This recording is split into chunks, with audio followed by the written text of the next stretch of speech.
kind of reborn again when you do a theater at the Atlantic into realizing why you got into it in the first place. It's a little different. It feels experimental. It's edgy, yet I feel safe. That's a beautiful marriage in theater. It was a dream situation for a playwright. To me, the Atlantic is all about integrity and bravery and challenging the audience. I think the first play I saw there had something that had a higher element. It was the first play that I ever did where that was the main event. That was the exciting thing, as opposed to, no, they have terrible margaritas there. We're not going there tonight. Atlantic was one of those places that always did interesting work in a way that I wanted to go seek it out. They really had a true company with a true vision. And I remember the early days with Mason, Flick and Clark and Zippy Ziegler, working 18-hour days. In both a literal and sort of metaphorical sense, the Atlantic was my first home in New York.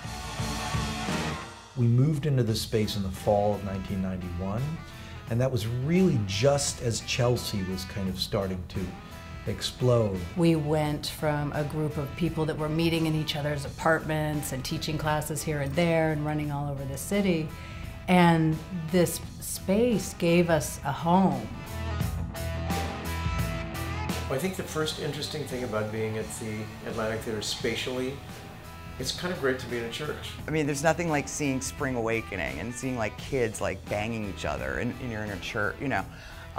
So I kind of love that part of it, being an ex-Catholic. I remember the first day that we walked into that theater, it just felt like this was it. This was it. This was the moment that we started our show. Oh my gosh, this space was delivered to this play. It feels like this real piece of New York with the brick, and it's so warm. It's uniquely beautiful. And the tension between what felt like a space that was both intimate and kind of epic, sitting in this converted church, struck me as being exactly what I think theatre ought to be. It's very intimate, you know, in more ways than one, you know. I mean, when they had the bathrooms, so you had to walk across the stage. The fact that you don't have to go past the stage to go to the bathroom is probably the greatest single achievement the theater could have made.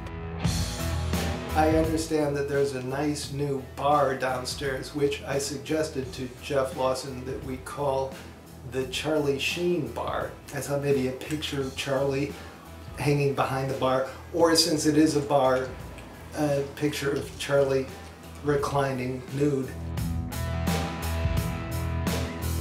The balance between the space of the stage and the space of the house is sort of equalized. Everything is so present. You're so completely exposed. There is a palpable feeling of communion with the people that are in the audience. I was so worried with the construction that it was going to lose that. My heart was beating and I was going, oh, what's it going to be like? You still feel like the play is just being shown to you. The renovation it's sort of an act of love for the space and also an act of love in terms of both for the artists and the patrons and the audience and the community that supports the Atlantic. I got a letter in the mail asking to donate to the renovation of the theater.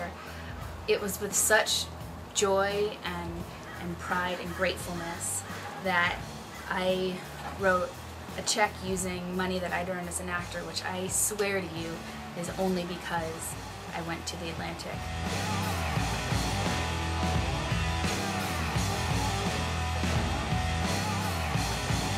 These people care about theater. And that's infectious. It never stopped being inspiring. This is what theater's all about. I think the spirit of the Atlantic just is like anything goes, can do. I love Atlantic. I really do. Oh, that's beautiful.